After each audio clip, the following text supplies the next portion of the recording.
I can feel the blood creeping up from the heathens. Got will, got fight, got pride, got reason. If they wanna go eat, then you know I'm gon' feed them. If you're coming for me, hope you're ready for a demon. I got eyes in the back of my head, I'm seeing. Take me for granted and you know I'm leaving. I'ma take what's mine with the webs I'm weaving. I could take this crowd from seeing to believing. Got a taste for blood and my tongue keeps bleeding. From the words I spit, so sharp, so freezing, so cold. Behold, frostbite they feeling. I could tear you apart or I could go heal them. Don't believe in fate, don't believe in ceilings. I just need a taste and my mind starts feeling. I don't pace myself, I grind on kneeling. Got lust for change, I just love the feeling.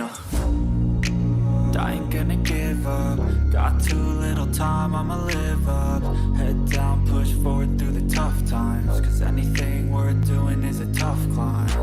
And I ain't gonna give up. Got too little time, I'ma live up.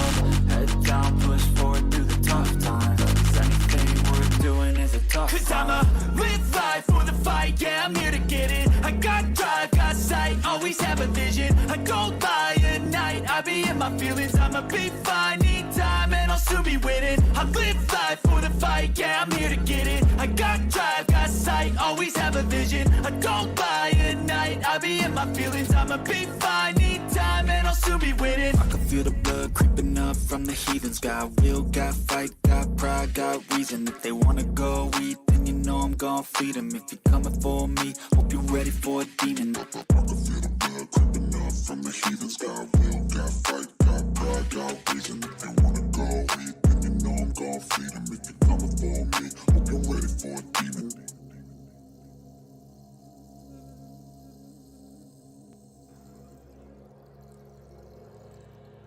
Welcome, welcome, welcome.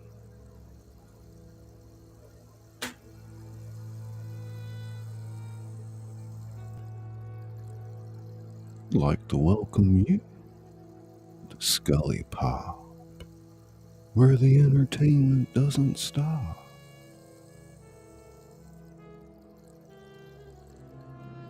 This is Izzy Pop.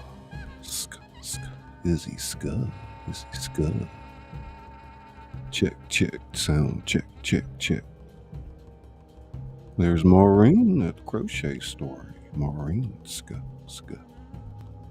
KK, Queen Kaylin. Tingle, tingle, tingle. Zindy Papa, tingle, tingle. Hey, Paige, there's Paige. And Janica.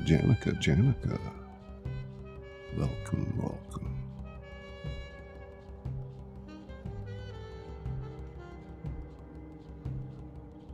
What else we got out there? Sako Toomey. Hey, Sako. Welcome to the show. TGIF. Thank God it's TGIF.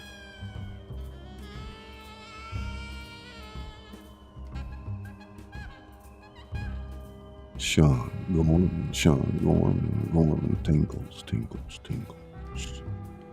Sirens blare in the distance, but grow steadily closer. Tonight, we're going to be reading the Duke of St. Simon's Memoirs of the Palace of Versailles.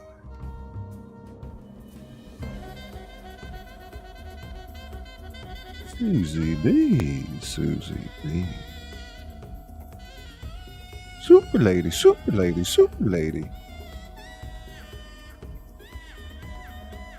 Oh, Izzy Pop. Thank you for the gifted membership. Susie B. There you go. Let's see those emojis. Janica. TWP, what's up, broska? Awesome. All the cool people coming on in. Hey, Susanna. There's Jonathan over at Crossover Paranormal. Welcome, Lawless World TV in a world. Don't let me miss anybody. Tingles, brain tingles begin. Ariel Williams, Ariel Williams. It's Atlantic Adventures, Atlantic Adventures. Hey, Nez. It's Nez Lover. It's great to see everybody tonight. Figure I'd go on a little bit early. See how it goes. I've been prepping for this show for a couple of days, really. How's everybody doing out there? Super tingles. Blaster. Hey, Doc. What's up, Mr. Doc? It's Doc. What's up, homies? Oh, we just cozying in for a good read. Everybody find their seats, kick back, leave your coat up there with the concierge. It'll be there waiting after the show.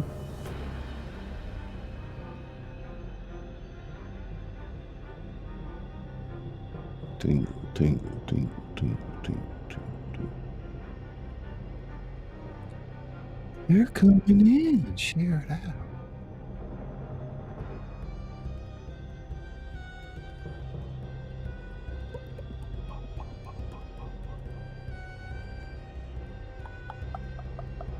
Janica's doing terrific. Oh my gosh. Crazy Palace of Versailles.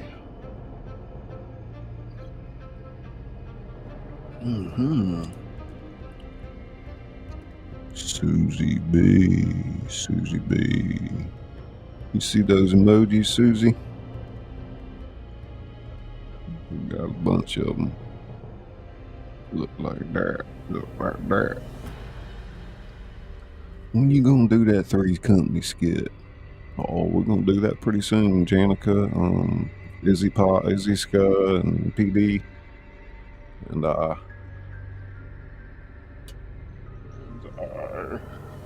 yeah, Susie B. How's the weather over there? Oh, it's pretty nice right now. I don't know. Oh, she's asking Izzy. Okay. Yeah, we finally calmed down here. Bunch of tornadoes coming through here and everything. So yeah, I got a pretty good show planned for you tonight. Created the overlays and the music, the sound effects. I'm working a little bit with stable audio.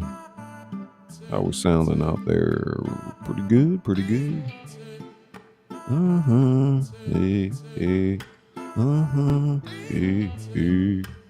Sydney Kai. Yippee! Hey, Scully Pop. Dude. I don't know why. Whenever I'm live, I always have to refresh the chat on my phone. Very strange.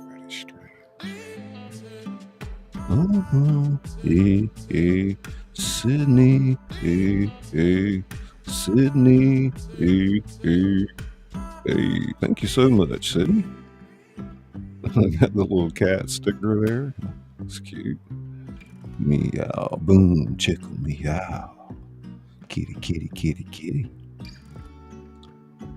Sydney, what's your cat's name? Is it Sydney or is that you? Janica.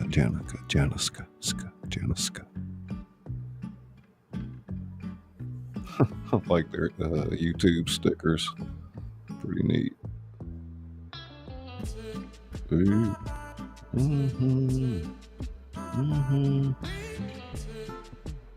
Oh, Sydney, a female cat. Yeah, they got a cool channel over there.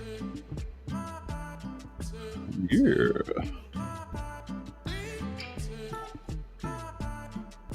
He'd be over by the door checking coats.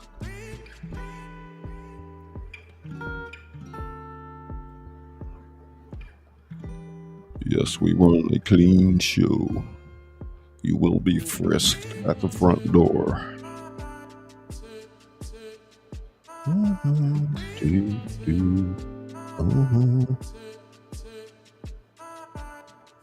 Security. Hey, Laren. Ooh, let me let this music get away from me here. I'll just let that run for a second and get ready to crank it on up. I didn't say I'd do all that. Tales told in the dark. Tales told in the dark. Tales told in the dark.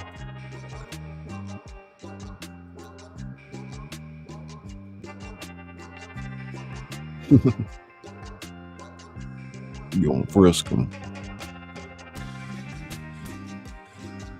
Pat them down.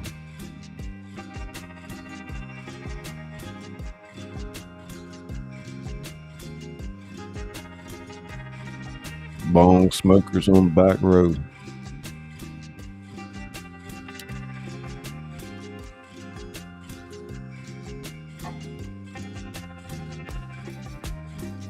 Tingle, tingle, tingle. Cassie, Scully, Laren, tingle, tingle, tingle, tingle.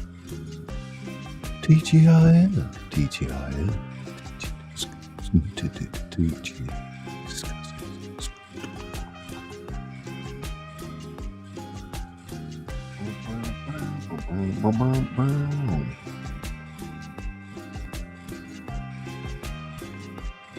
So yeah, this continues our series of documents, famous documents of the modern Western world. Tonight, we're going to be reading the Duke of St. Simon's Memoirs of Louis XIV and his court, and of the Regency at the Palace of Versailles. Oh man, what a freak show, Janica. I mean, how kinky could they get, you know? Wait do you see the graphic overlays that I've made tonight, my interpretation of the freak show. You can't imagine, you know, like how many people wanted to visit that place every day, and everywhere you go in there you hear somebody singing a cappella and people trying to impress other people and crazy diplomatic stuff going on and a complete freak show on the side. But it's something I read probably almost 30 years ago. Initially I read this in a class in college. Let's wait for my time.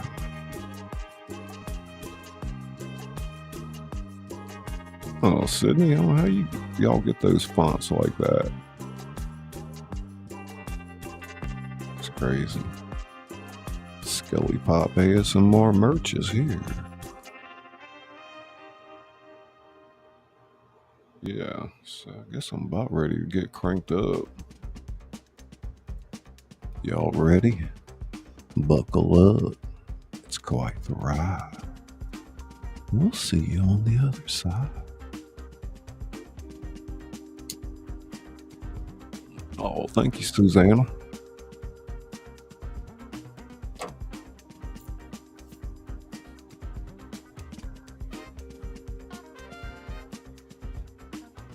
Susanna tingles.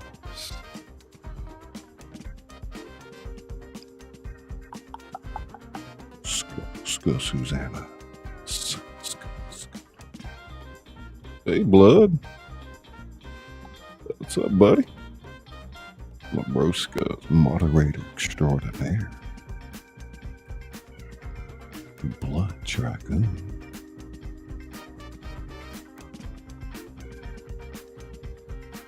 Oh, I'm such a slowpoke.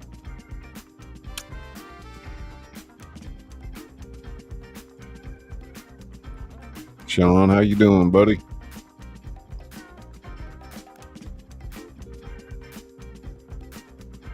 Buddy broska, Sean. Janica. Izzy Scud. Y'all get over there, check out Izzy Scud Designs if you're, looking for some channel art and direction with your graphics and intros, outros, etc. Good evening, Scully. Hey, Joni. Rotten tingles. She's so rotten. Tingle.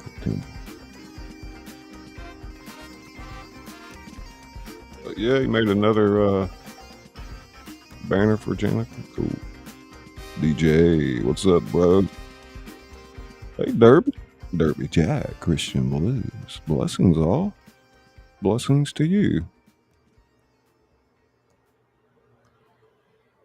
So, yeah.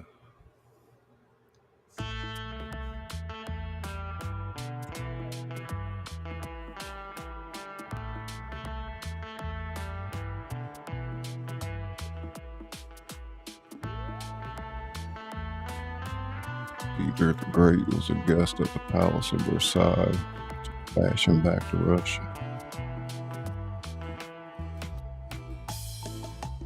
Hey, Derby says blood. Howdy, chatty peeps, says Joni. Do-gooders really puzzle me. Officer, I saw X. I'm a great person. I called to let you know. Didn't check on them or do anything to write stuff myself. I was too busy. Right.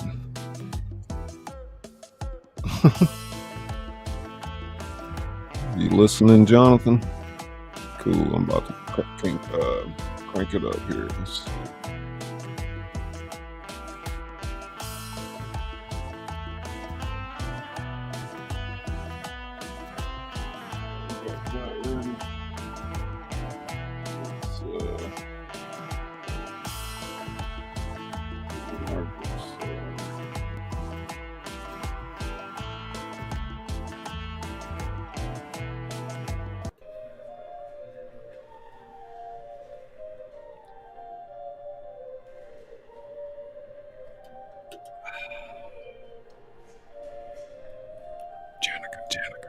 Janica.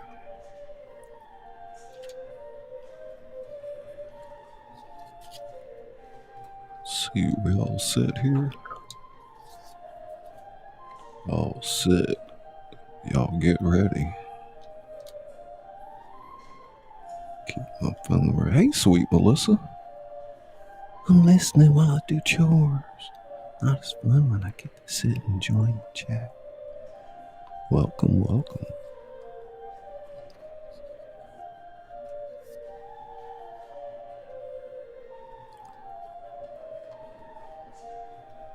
Towards the end of the year, not long after my return from the army, the king fixed the day for the marriage of the Duc de Bourgogne to the young princess de Savoy. He announced that on that occasion he should be glad to see a magnificent court.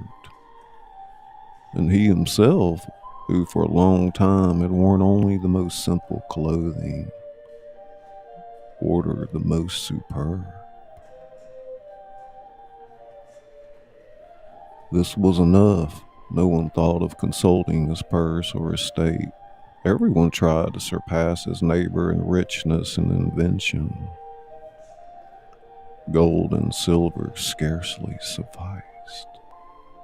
The shops of the dealers were emptied in a few days. In a word, luxury, the most unbridled, reigned over court and city, where the festival had a huge crowd of spectators. Things went to such a point that the king almost repented of what he had said and remarked that he could not understand how husbands could be such fools as to ruin themselves by dresses for their wives. He might have added, by dresses for themselves. But the impulse had been given. There was now no time to remedy it, and I believe the king at heart was glad, for it pleased him during the festivals to look at all the dresses. He loved passionately all kinds of sumptuosity at his court, and he who should have held only to what had been said as to the folly of expense would have grown little in favor. There was no means, therefore, of being wise among so many fools. Several dresses were necessary. Those for Madame Saint Simon and myself cost us 20,000 francs. Workmen were wanting to make up so many rich habits. Madame la Duchesse actually sent her people to take some by force who were working at the Duc des Roans. The king heard of it, did not like it, and had the workmen sent back immediately to the Hotel des Roans, although the Duc de Rohan was one of the men he liked the least in all France.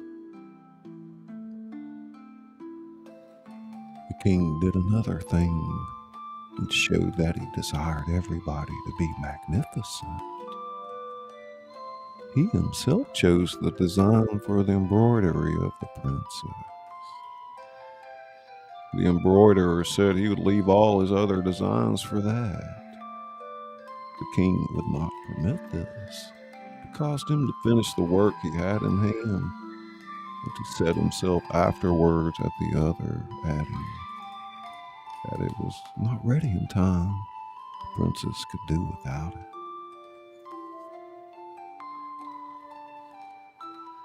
Hey, Misty.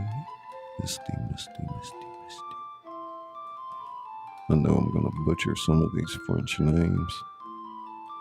Forgive me. How's everybody doing?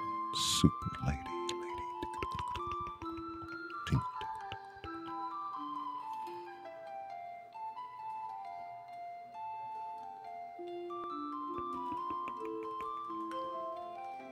The marriage was fixed for Saturday, the 7th of December. And to avoid disputes and difficulties, the king suppressed all ceremonies. The day arrived. At an early hour, all the court went to Monseigneur le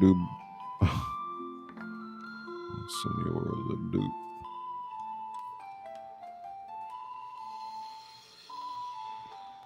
Little. Check. That up. At an early hour, all the court went to Monseigneur Dubois. I can't say it. Check. Cuss. Let's try that one more time. At an early hour, all the court went to Monseigneur the Duc de Bourgogne, who went afterwards to the princess. A little before midday, the procession started from the salon and proceeded to the chapel. Cardinal de Poisselin performed the marriage ceremony.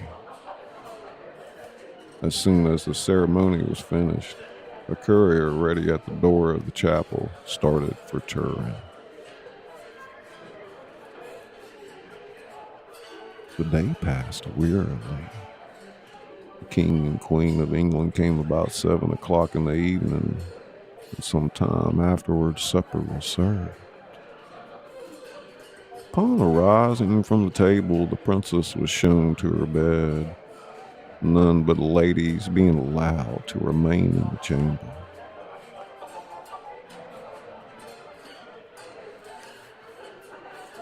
The Duc de Bourgogne undressed in another room in the midst of all the court and seated upon a folding chair. The King of England gave him his shirt, which was presented by the Duc de Beauvilliers. As soon as the Duchesse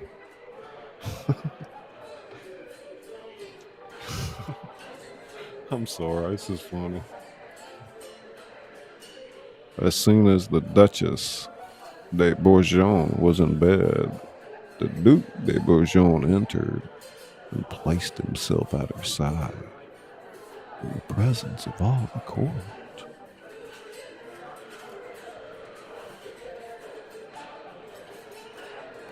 Immediately afterwards, everybody went away from the nuptial chamber except Monseigneur, the ladies of the princess, and the Duc de Beauvilliers, who remained at the pillow by the side of his pupil, with the Duchess de Lude on the other side.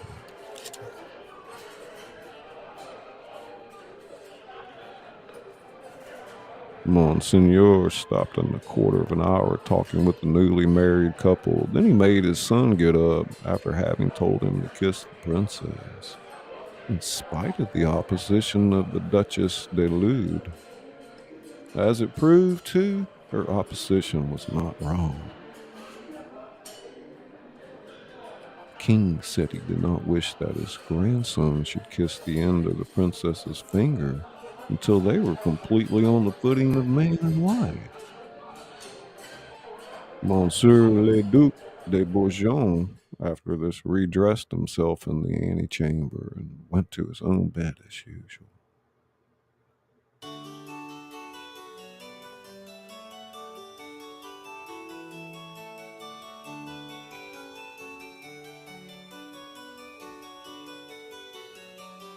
The little Duc de Berry, spirited and resolute, did not approve of the docility of his brother and declared that he would have remained in bed. The young couple were not indeed allowed to live together as man and wife until nearly 2 years afterwards.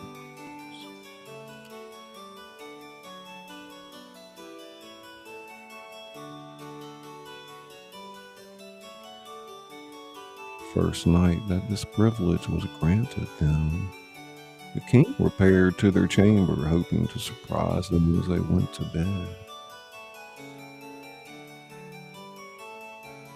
But he found the doors closed and did not allow them to be opened.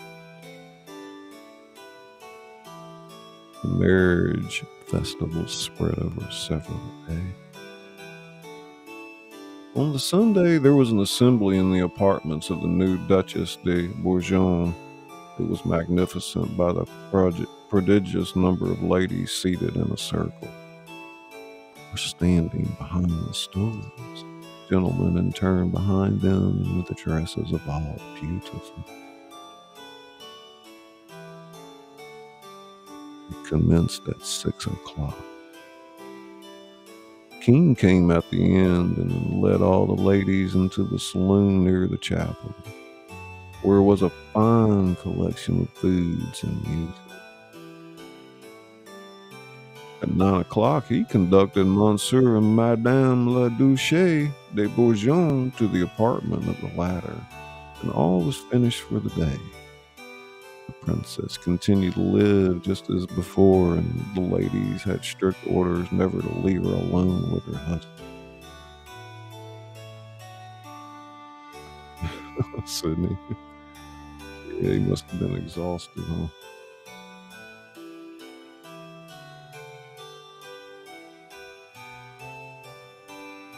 Some little time before this, the king resolved to show all Europe, which believed his resources exhausted by a long war, that in the midst of profound peace, he was as fully prepared as ever for arms.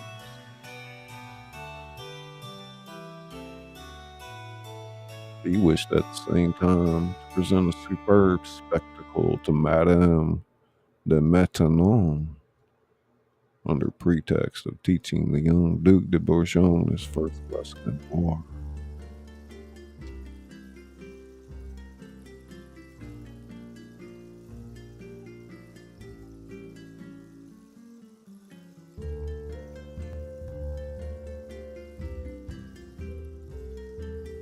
He gave all the necessary orders, therefore, for forming the camp at Compiègne, to be commanded by the Maréchal de Boufflers under the young Duke. On Thursday, the 28th of August, all the court set out for the camp. 60,000 men were assembled there. King, as at the marriage of the Duc de Bourgogne, had announced that he counted upon seeing the troops look their best. The consequence of this was not to excite the army to an emulation that was repetitive afterwards. Not only were the troops in such beautiful order that it was impossible to give the palm to any one corps, but their commanders added the finery and magnificence of the court to the majestic and warlike beauty of the men, of the arms, and of the horses. And the officers exhausted their means in uniforms which would have graced a fete. Tingle, tingle, tingle, tingle, tingle, tingle, tingle,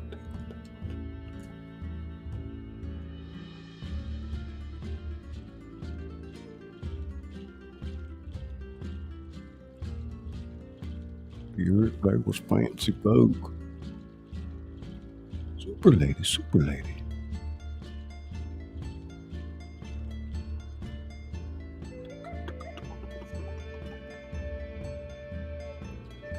Hey, Kristen, Bella's whispered farmstead.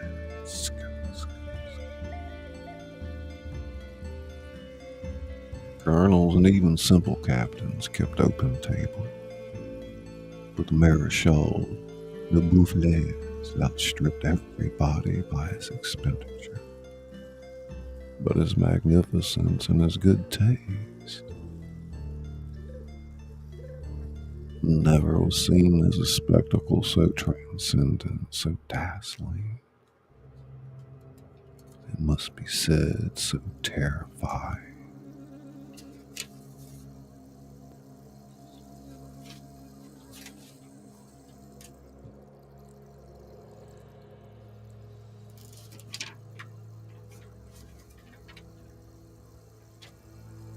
All hours, all day and night, the Maréchal's table was open to every comer. All were welcomed and invited with the utmost civility and attention. All were welcome. There was every kind of hot and cold liquors, everything which can be the most widely and most splendidly comprehended under the term refreshment. French and foreign wines, and the rarest liquors in the utmost abundance. Measures were so well taken that quantities of game and venison arrived from all sides. The seas of Normandy, of Holland, of England, of Brittany, even the Mediterranean, furnished all they contained. The most unheard of, extraordinary, and most exquisite at any given day and hour with inimitable order. And by the prodigious number of horsemen and little express carriages.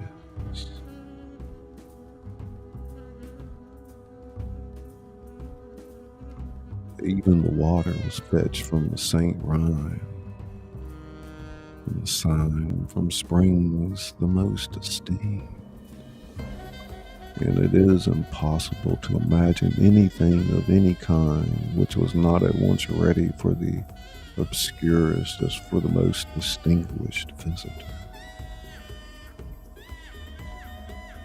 The guest most expected, and the guest not expected at all.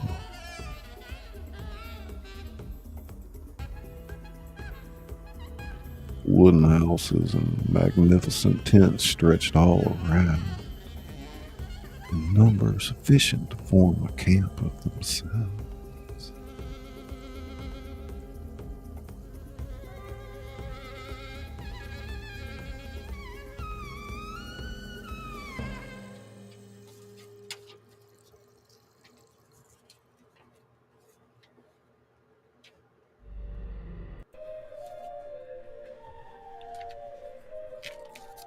The king, wishing that the magnificence of this camp should be seen by the ambassadors, invited them there and prepared lodgings for them. But the ambassadors claimed a silly distinction, which the king would not grant, and they refused his invitation.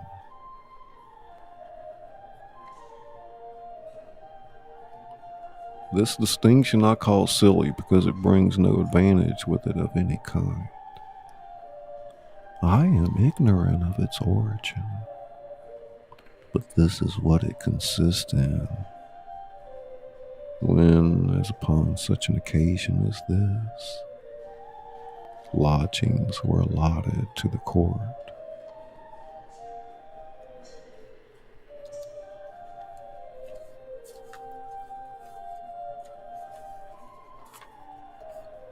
Woo rider, woo rider, woo rider. Angelica, Angelica. Izzyska. Bella, Bella, Bella, Bella, Bella. It's backyard trucker, backyard.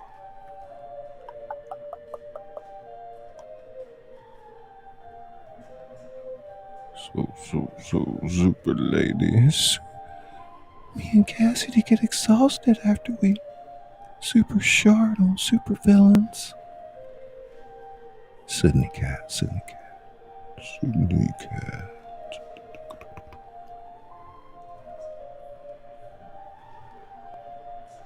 Woo rider.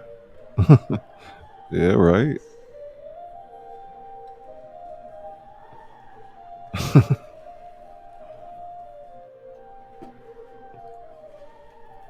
Palace of Versailles. Yeah, there, 3 hours on the river.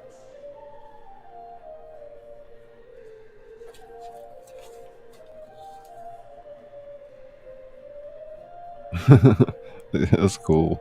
Little David Bowie like, huh? Hell yeah.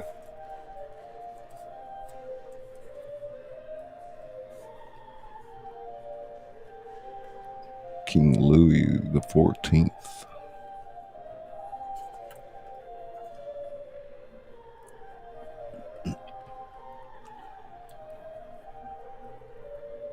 Yep, this is St. Simon's Memoirs of the Palace of Versailles in the reign of King Louis the 14th.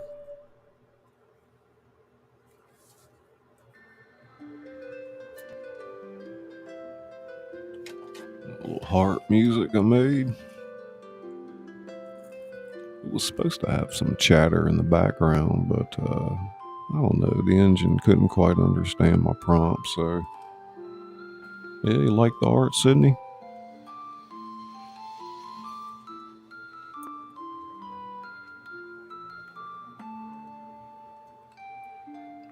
Yeah, they had some like beautiful dresses, and can't imagine how long it took them to get ready. Even the men, you know. I mean, no way you can put that shit on by yourself.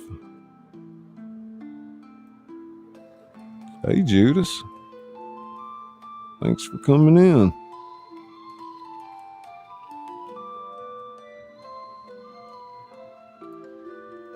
I imagine there was always music and people singing in there. And, you know, court jesters and all kind of freak shows going on.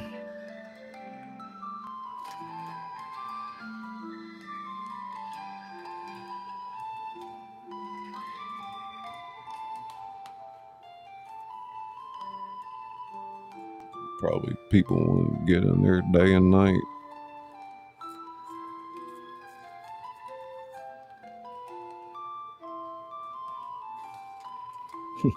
Orgies, yeah. Backroom orgies. Look at those. Like, even the men wear those crazy wigs and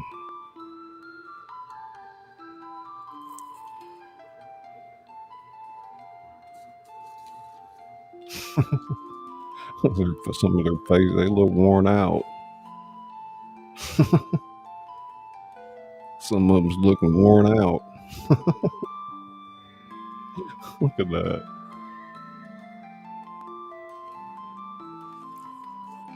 Super freak show. That beautiful Victorian furniture, that's like red velvet, which at the time, correct me if I'm wrong, was made in Johannesburg. One of two places. One was Johannesburg.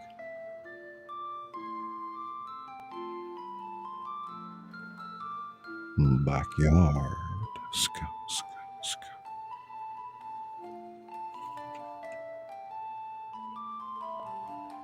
That's a pretty cool pic.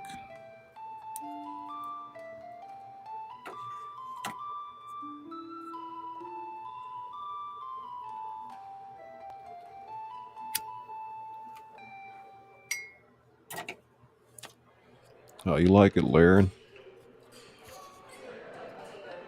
The king arrived at the camp on Saturday, the 30th of August, and went with the Duke and Duchess de Bourgogne and others to the quarters of Maréchal de Boufflers, where a magnificent supper was served up to them, so magnificent that when the king returned, he said it would be useless for the Duke de Bourgogne to attempt anything so splendid, and that whenever he went to the camp, he ought to dine with the Maréchal de Boufflers.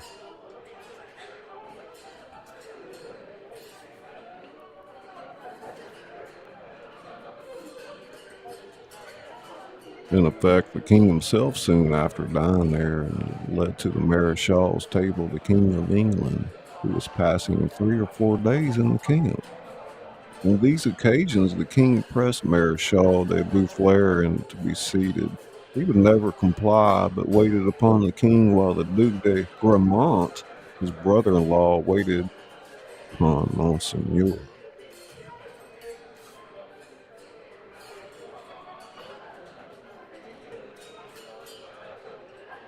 Nearly every day the princess dined with Maréchal de Boufflers, whose splendor and abundance knew no end. Everybody who visited him, even the humblest, was served with liberality and attention. All the villages and farms for 4 leagues around were filled with people, French and foreigners, yet there was no disorder.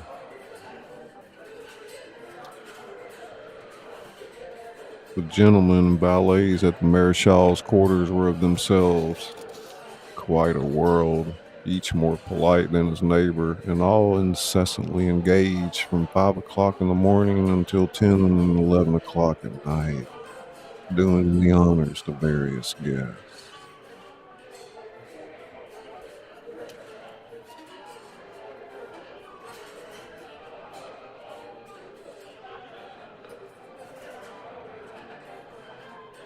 Duke of St. Simon's Memoirs at the Palace of Versailles.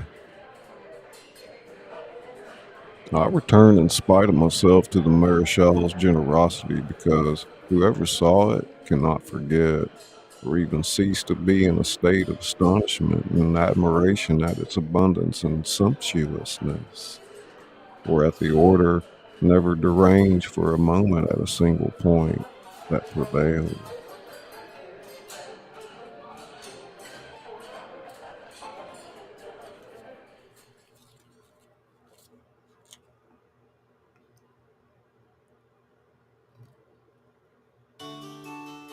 The king wished to show the court all the maneuvers of war. The siege of Compiègne was therefore undertaken, according to due form, with lines, trenches, batteries, mines, etc. On Saturday, the 13th of September, the assault took place. To witness it, the king, Madame de Maintenon, and all the ladies of the court, and a number of gentlemen, stationed themselves upon an old rampart. from which the plain and all the disposition of the troops could be seen. I was in the half circle very close to the king. It was the most beautiful sight that can be imagined. See all that army and the prodigious number of spectators on horse and foot, and that game of attack and defense so cleverly conducted.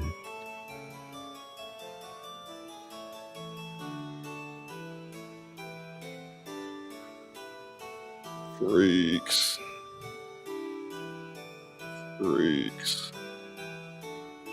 King left the camp on Monday the 22nd of December, much pleased with the troops. He gave in parting 600 francs to each cavalry captain and 300 francs to each captain of infantry.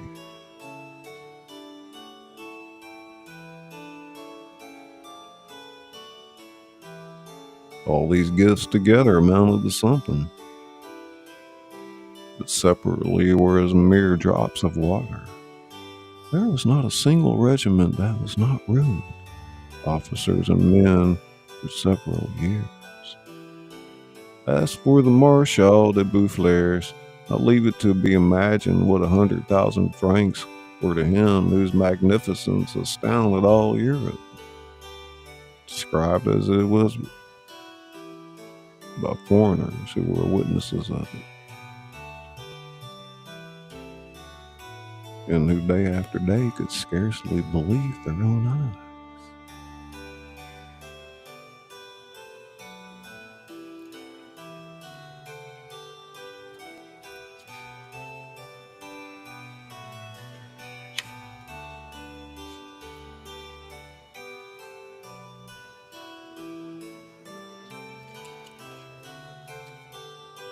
The military history of the year 1706 was a history of losses and dishonor.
Living my best life at 60. There you go. Zindi Pop. It's KK Ska. Be miss.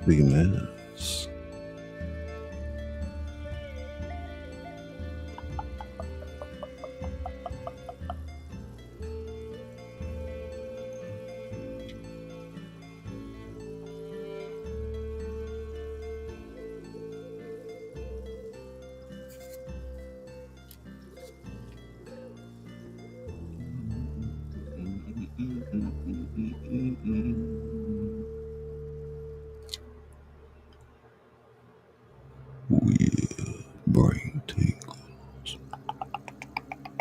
Warehouses full of historical clothing. Kimber, Kimber.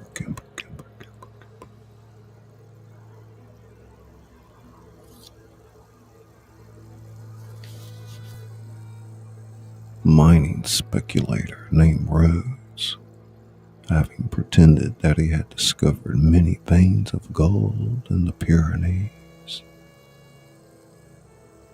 Assistance was given him in order that he might bring these treasures to light.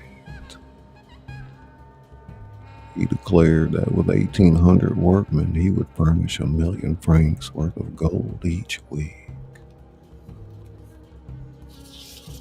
52 millions a year would have been a fine increase of revenue.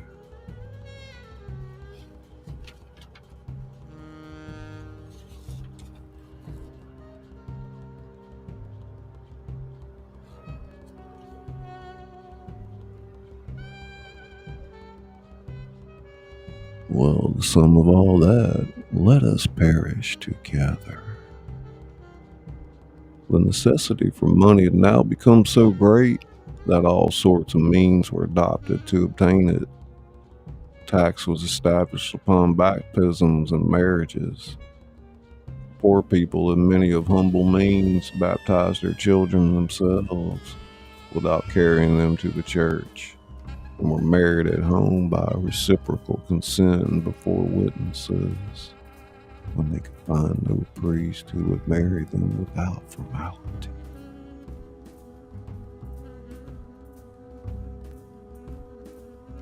Public cries and murmurs of people in some places passed a sedition.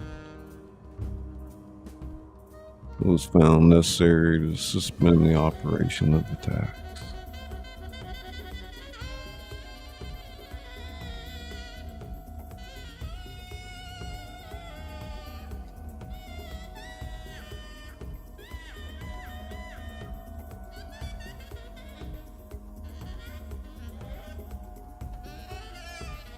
Froggy,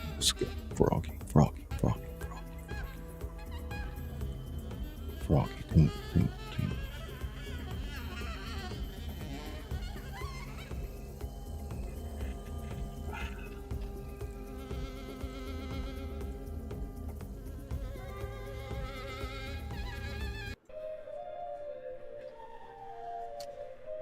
The ladies who were invited had the privilege of dining with the king. Tables were placed for them, and they took up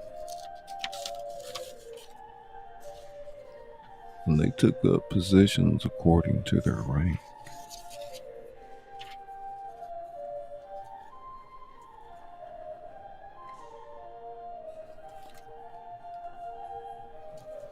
The non-titled ladies had also their special place.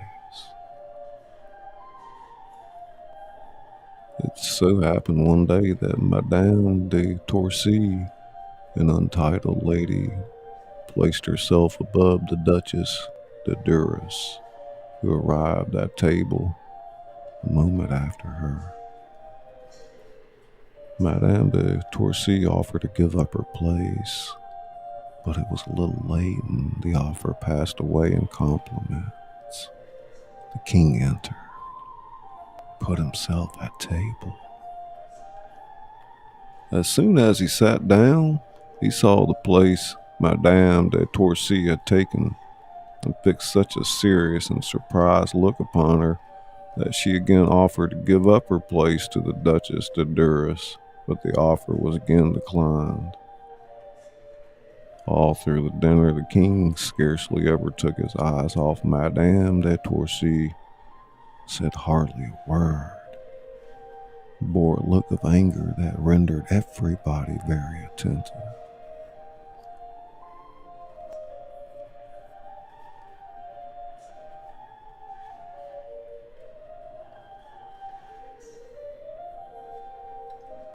Upon arising from the table, the king passed, according to custom, into the apartments of Madame de Maintenon, followed by the princesses of the blood, who grouped themselves around him upon stools.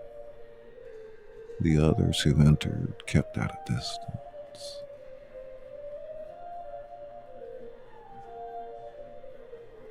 Almost before he seated himself in his chair, he said to Madame de Maintenon that he had just been witness of an act of incredible insolence.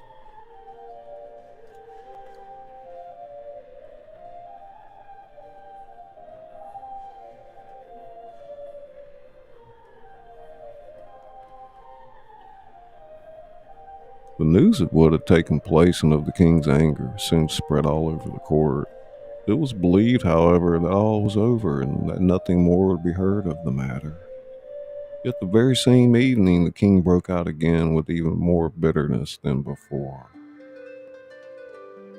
On the morrow, too, surprise was great indeed, when it was found that the king, immediately after dinner, could talk of nothing but this subject,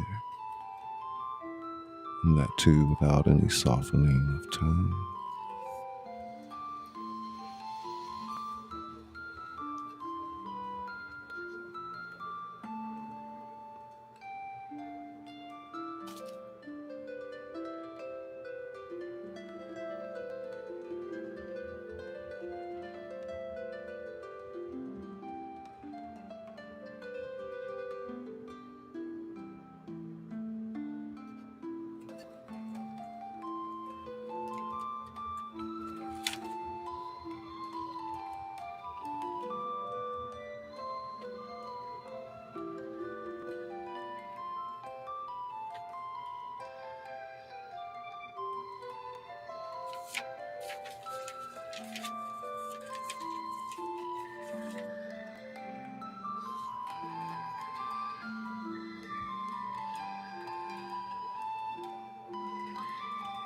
Never did it give excuse me.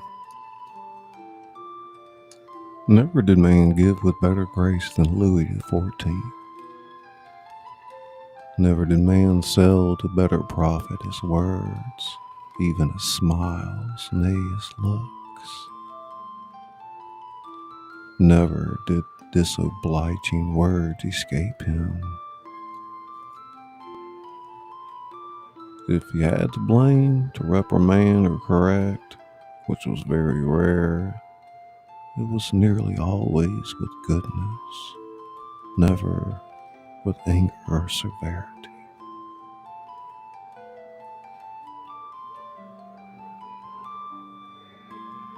Never was man so naturally polite, or of a politeness so measured, so graduated, so adapted to person, time, and place.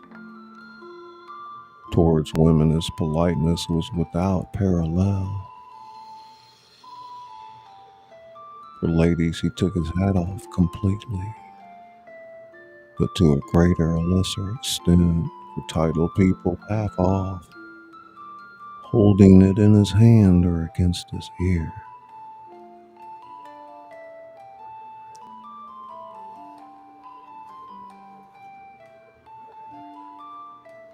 For the nobility, he contented himself by putting his hand to his hat.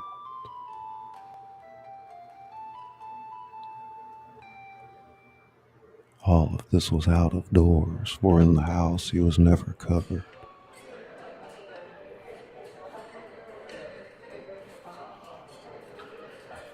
His reverences, more or less marked, but always light, were incomparable for their grace and manner. Even his mode of half raising himself at supper for each lady who arrived at the table. Though at last this fatigued him, he never ceased it. The ladies who were to sit down, however, took care not to enter after supper had commenced.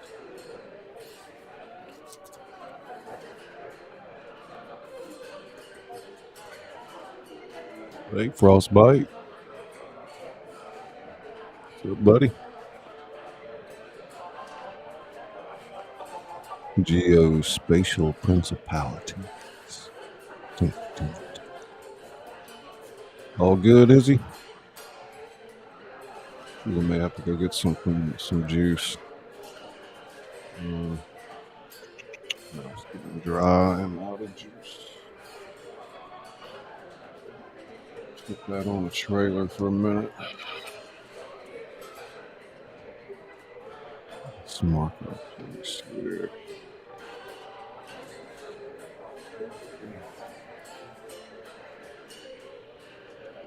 Let's pause this for a second, and I'm going to be right back.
Y'all behaving out there.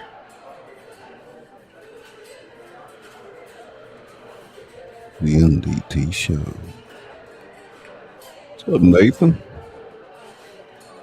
Blood Dragoon. Sydney Cat. I don't even want to go back and read all that. Let me miss anybody. Frostbite. Tingle, tingle, froggy.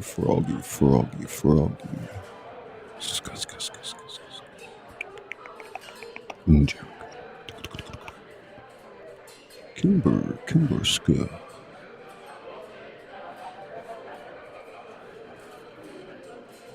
We're going to have the party at the palace at the Versailles. Yeah, we're going to the palace. Sydney cat.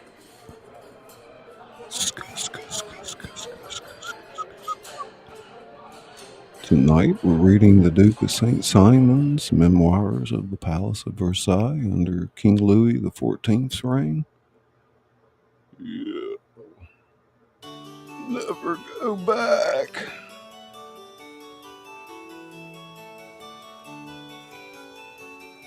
Mama said never go back. Oh, thanks, Blood. I appreciate that.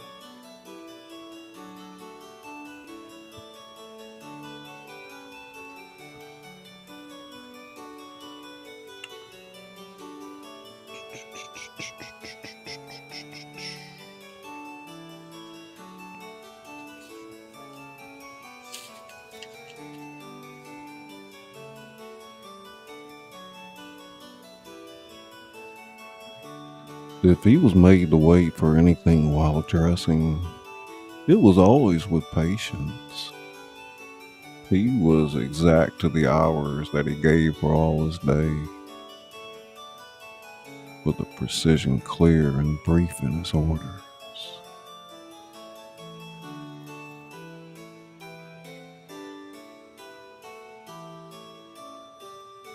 He treated his valets well. It was amongst them that he felt most at ease.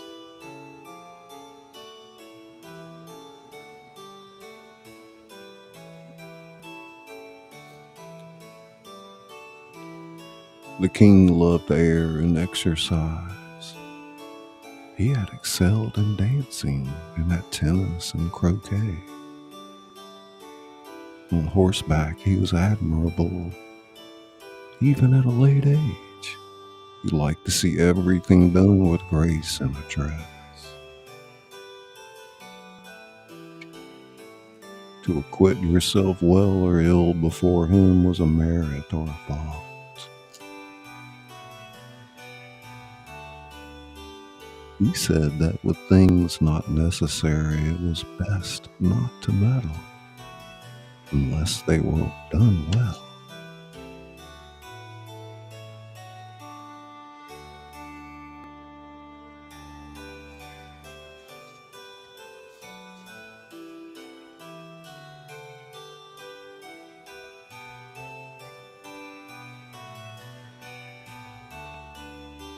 Sweet Melissa. He was very fond of shooting, and there was not a better or more graceful shot than he. He had always in his office 7 or 8 pointer bitches and was fond of feeding them to make himself known to them. He was very fond, too, of stag hunting, but in a caleche, a kind of 2-wheeled carriage, since he broke his arm.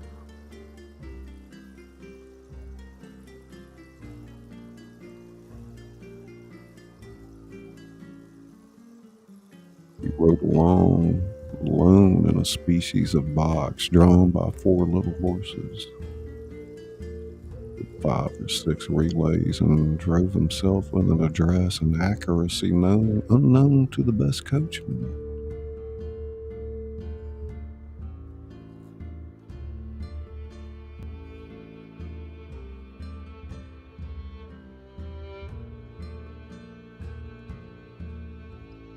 He liked splendor, magnificence, and profusion in everything.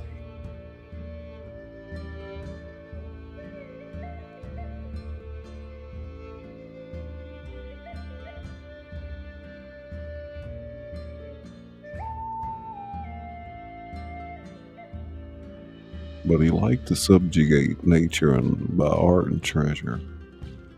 He built at Versailles without any general design, the beautiful and the ugly, the vast and the mean, all jumbled together.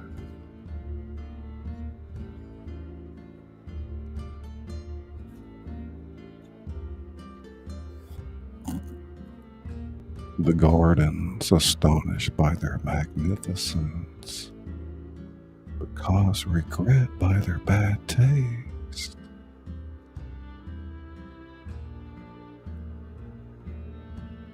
You are introduced to the freshness of the shade only by a vast torrid zone, at the end of which there is nothing for you but to mount descent.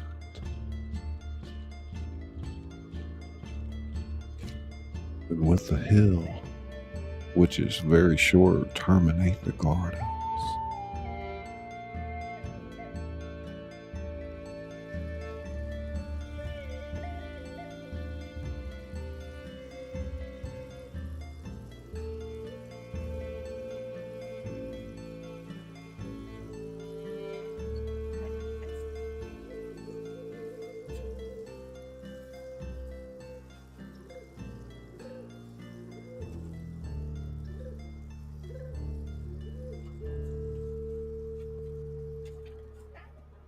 The war at last interrupted them in 1688.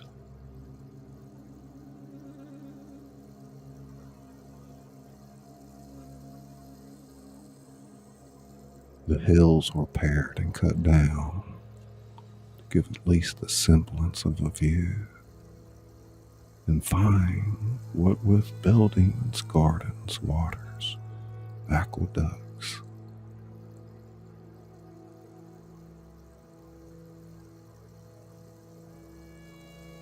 basins were changed 100 times. Carp ponds adorned with most exquisite painting. Sunshine, sunshine. Hey, Rad. There's Paige. How you doing?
Derby, skull. It was the same with the gambling table, which you'd like to see always well frequented with high stakes at the saloon.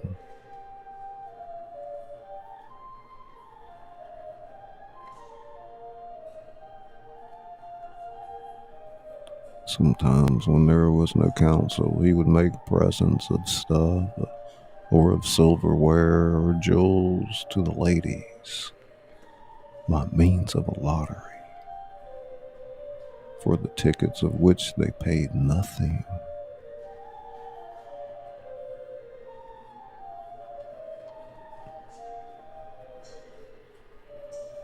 Upon returning home from walks or drives, anybody, as I have said, might speak to the king from the moment he left his coach till he reached the foot of the staircase.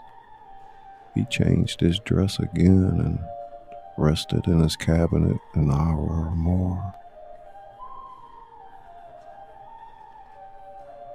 At 10 o'clock his supper was served, The captain of the guard announced this to him.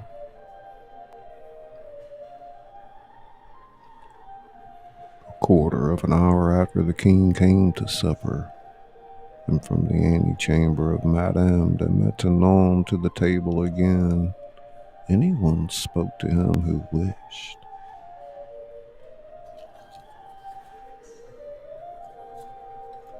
Okay, Janica. I'm here listening. Sunshine, sunshine.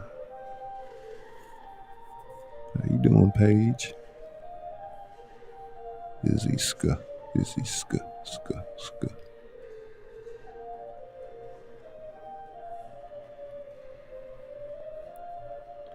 Izzy ska, ska, ska, ska, ska.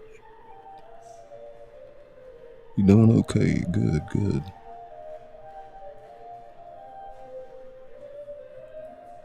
Tingle, tingle, tingle, tingle, tingle.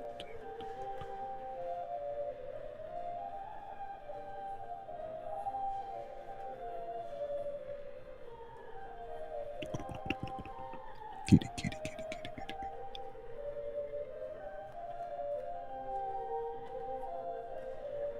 The supper was always on a grand scale. The royal household, that is, the princes and princesses, sons and daughters of France, at table.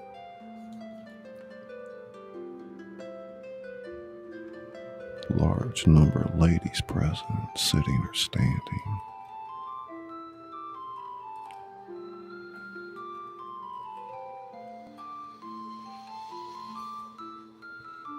After supper, the king stood some moments, his back to the balustrade of the foot of his bed, encircled by all his court. Then, with bows to the ladies, passed into his cabinet, where, on arriving, he gave his orders. He passed a little less than an hour there, seated in an armchair, with his legitimate children and bastards, his grandchildren, legitimate and otherwise, and their husbands or wives. Monsieur in another armchair, the princesses upon stools, Monseigneur and all other princes standing.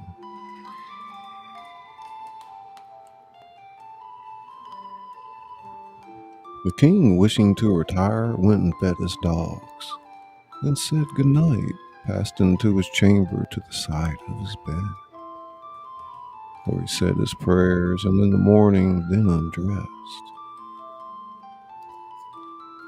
He said good night with an inclination of the head, and whilst everybody was leaving the room, stood at the corner of the mantelpiece, where he gave the order to the colonel with the guards alone.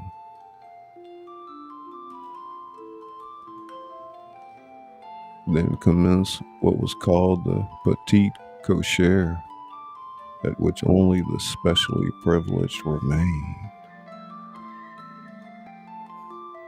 This was short. They did not leave until he got into bed. It was a moment to speak to him. Then all left if they saw anyone buckle to the king. For 10 or 12 years before he died, the petit cocher ceased in consequence of a long attack of gout he had had, so that the court was finished at the rising from supper.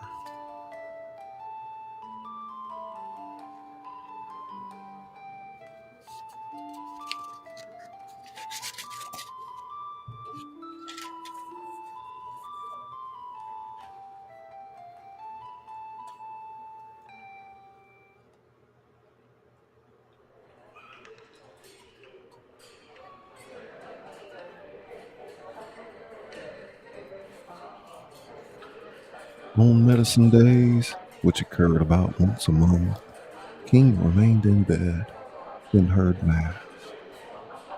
The royal household came to see him for a moment, and Madame de Maintenon seated herself in the armchair at the head of his bed.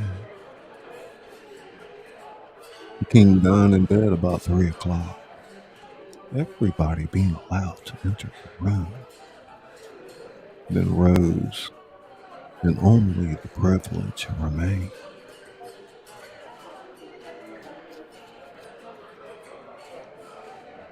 He passed afterwards into his cabinet, where he held a council, and afterwards went as usual to Madame de Maintenon's and supped at 10 o'clock, according to custom. He was always clad in dresses more or less brown, lightly embroidered, but never at the edges, sometimes with nothing but a gold button, sometimes black velvet. He wore always a vest of cloth or of red, blue, or green satin, much embroidered.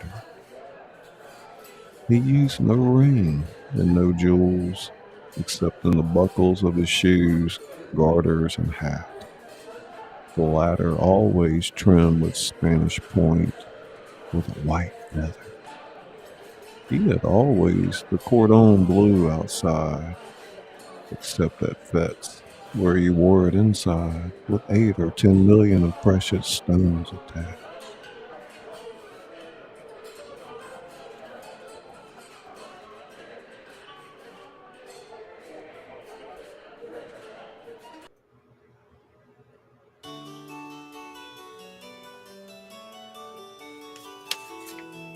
The Duke of St. Simon, Memoirs of the Palace of Versailles.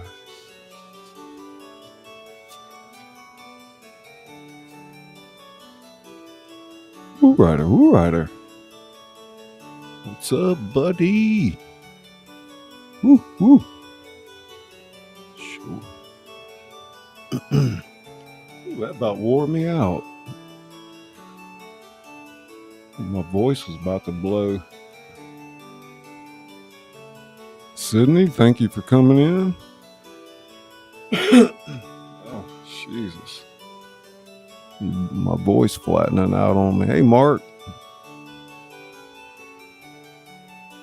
Thank you, Izzy. Did wonderful. Did you text me?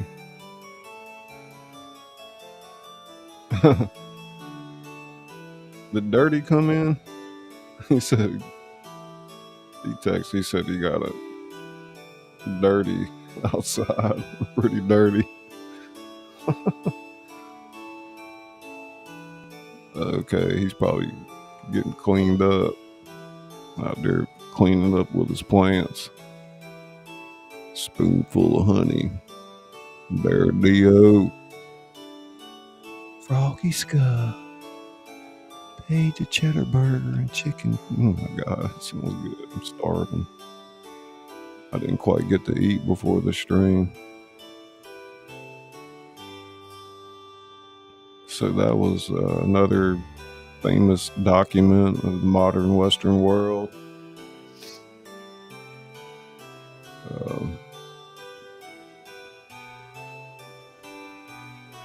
You know, maybe not the freak show that I made it out to be, but I'm certain that some pretty wild stuff went on in there. I know we all get a little clickbaity, don't we?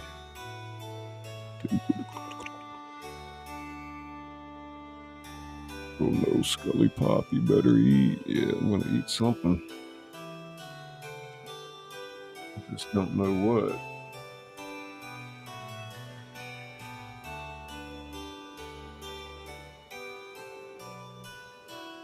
All these crazy dresses, man.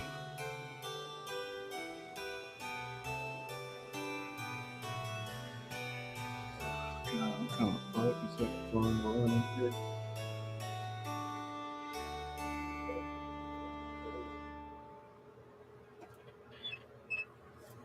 Hang on a second, guys.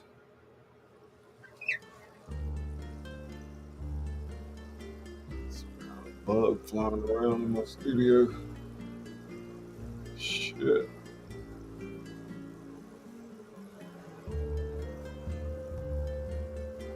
It's so bad down here in the South in the summer, man. Stuff gets inside, some kind of bug flying around in my studio. Yeah. How'd y'all like the art that went with the story tonight? Pretty cool.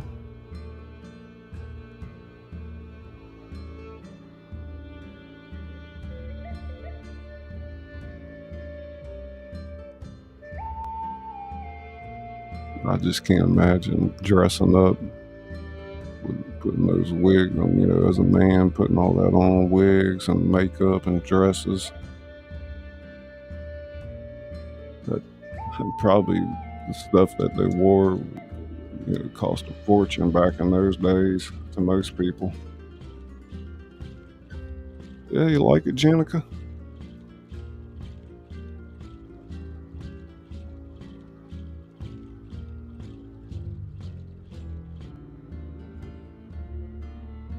Yeah, I hear you.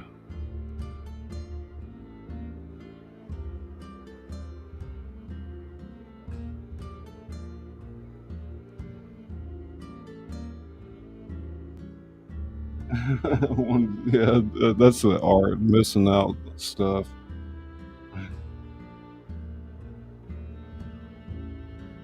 It's not perfect yet.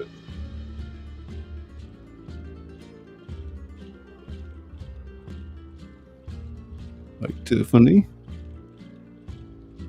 how you doing?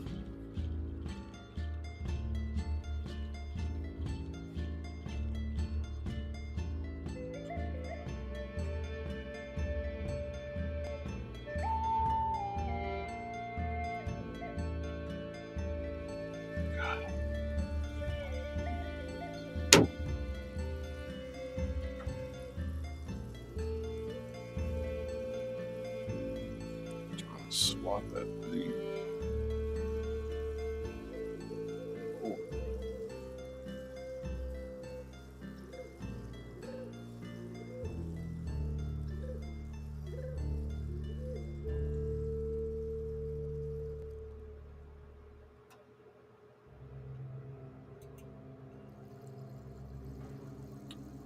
Yeah, Scully Pod, where the entertainment doesn't stop.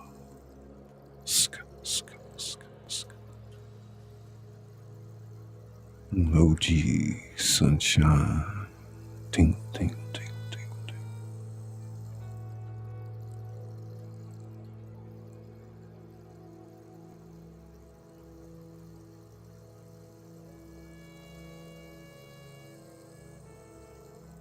It's growing entertainment.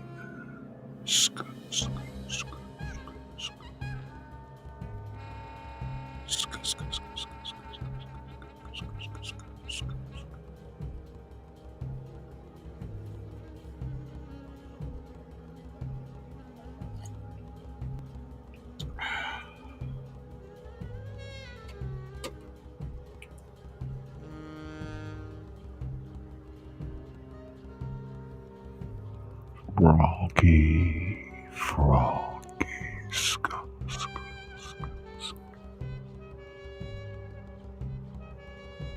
Rowan tingles.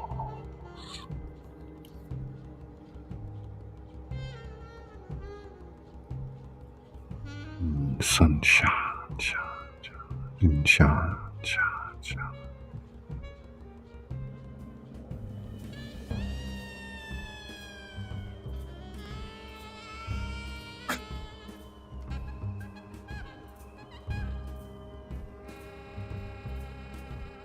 Yeah, that tingle was for you, sunshine. Member for 5 months. I know. I see it.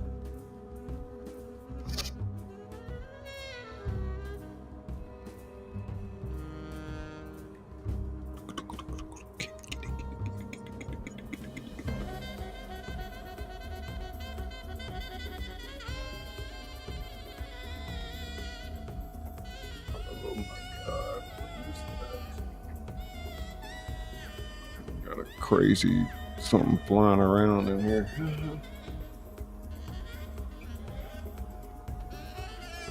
swear, man, it's like something with big wings on it.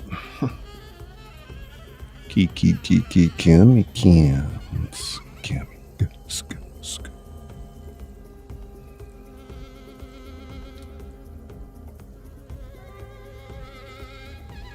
There she is.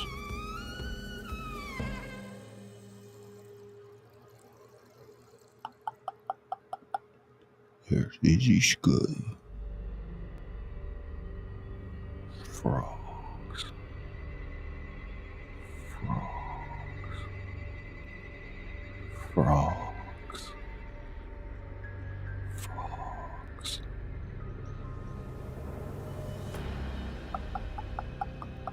Froggy, ska.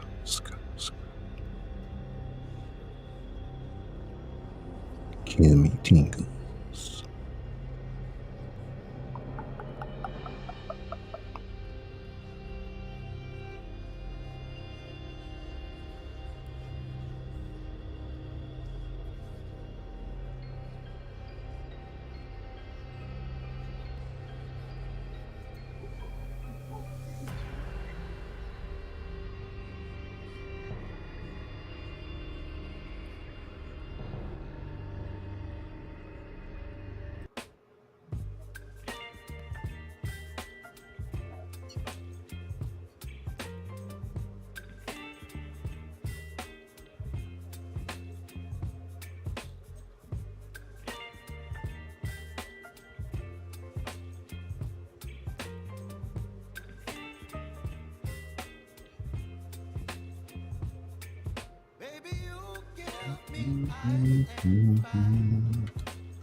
Dance, Froggy.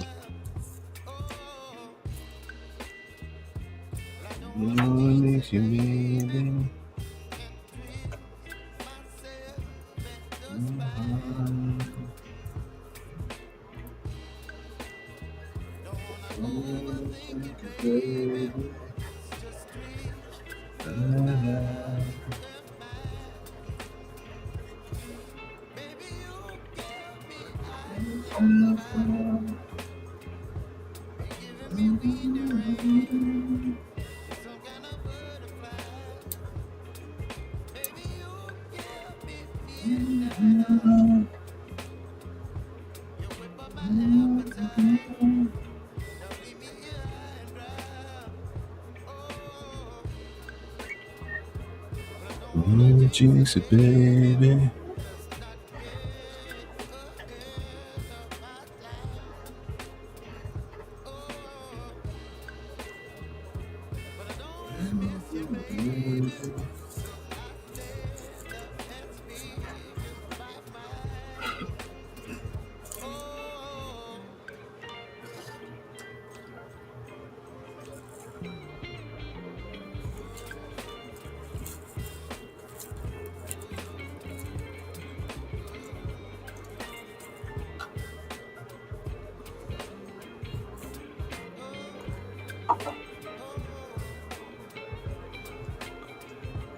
Hello, Mr. Dingy.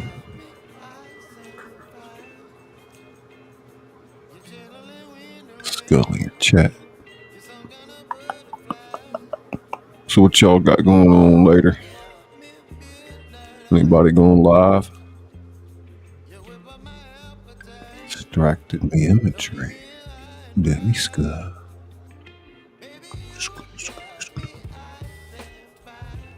Ice and fire.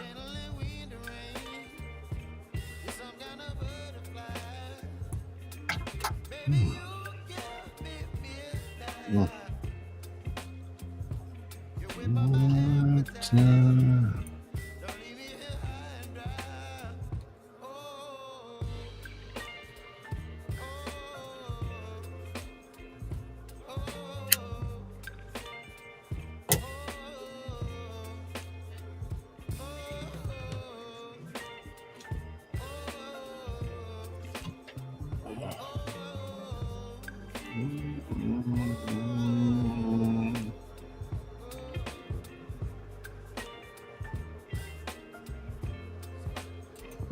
Froggy's going to sleep.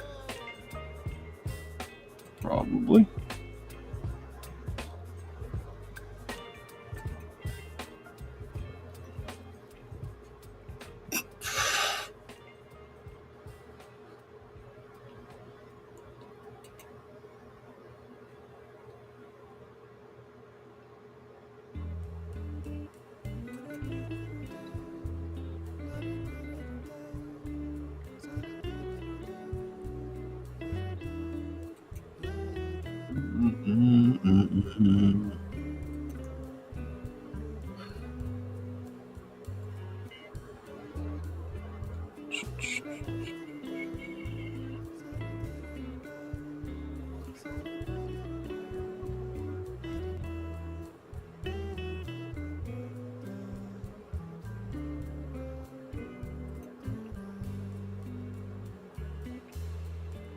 You female, right?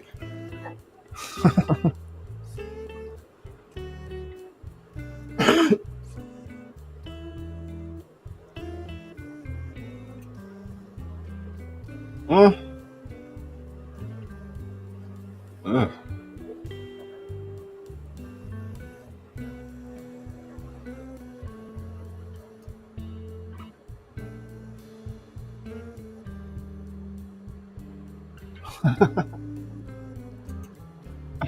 Oh, lady. Oh my God. Y'all crazy. Crazy. Crazy for feeling so lonely.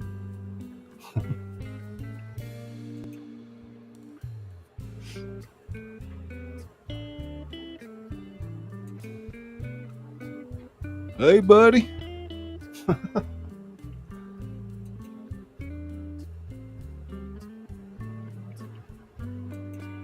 That's my buddy.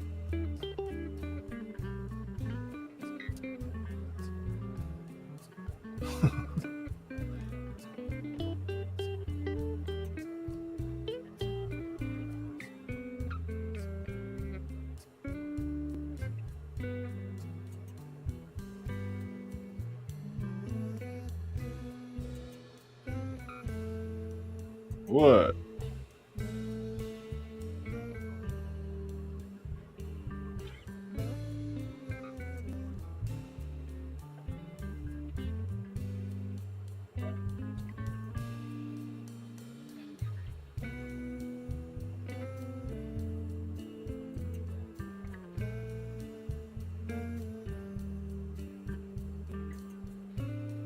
Oh, thank you. Appreciate that.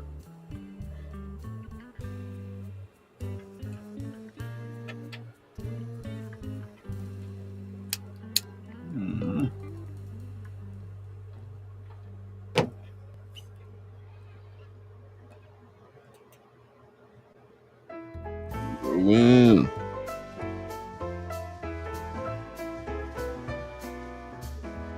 With no Ritz. Mm-hmm.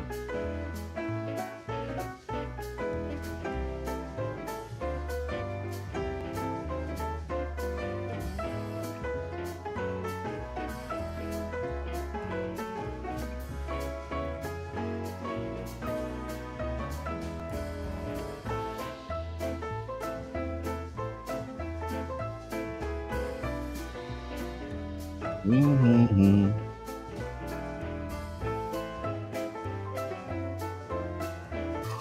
Yeah.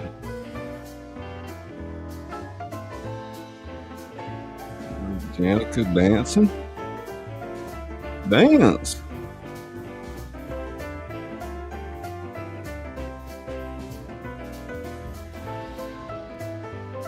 $7 o'clock a better time for you?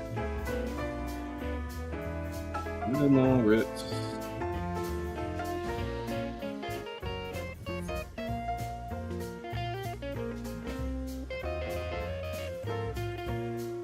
Oh my God. Don't do it to yourself.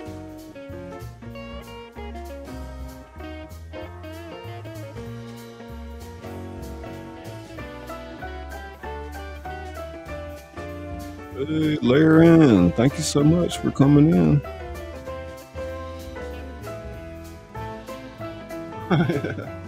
Cookies for everybody. Good Norris.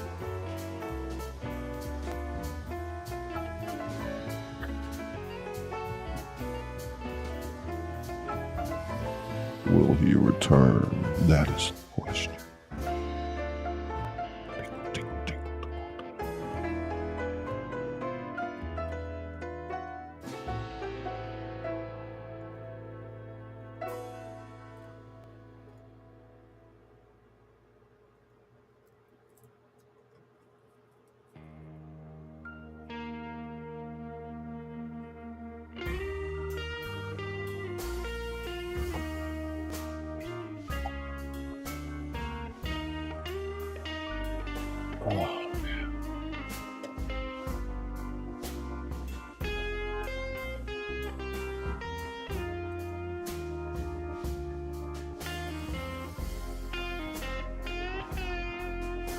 I think we had a pretty good show tonight.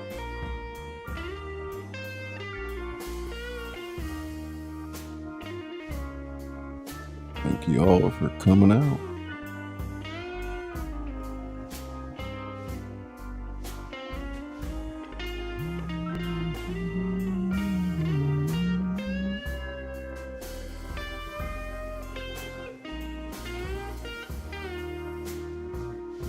What you mean he's back?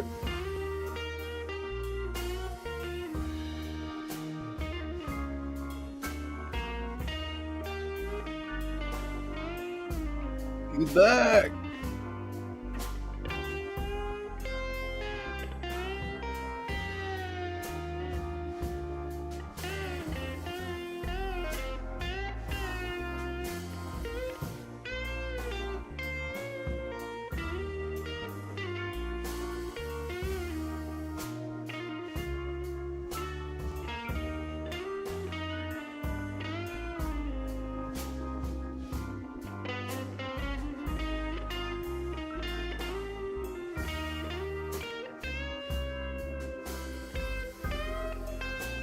I think we'll end the show with the Laissez, Bon trailer, which is made by Izzy Scully.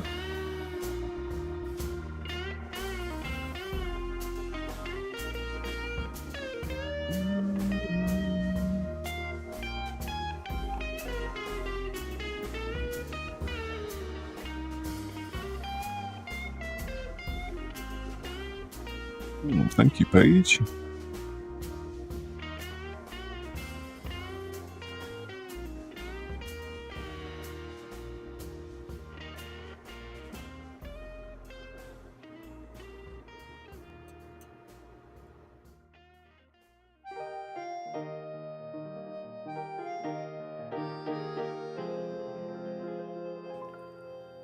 Laissez les bon temps rouler, or in English, let the good times roll. 20-year-old Margie Main has just returned from France, where she studied culinary arts. Upon her arrival, she meets an old Cajun man at the griddle house. His name is Michel Boudreau. He's 87 and has plenty of wisdom to offer her. After all, she has plans to open a restaurant with an inheritance she'll receive on her birthday. And Boudreau's grandmother's recipes fit the bill. She learns that the old Cajun has lost his crawfish farm in South Louisiana due to the oil spill. He tells her that the oil company has denied his claim. He has lost everything. On the 10th Sunday, they meet once a week. Boudreau pulls out an old Colt 45 and holds up the place, leaving Margie stunned as they are held hostage. His plan is to get back at the oil company, but in a way that Margie cannot condone.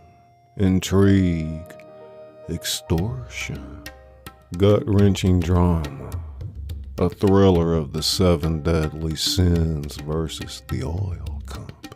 and how the Gulf oil spill has affected our lives. Laissez les bon temps rouler. Let the good times roll.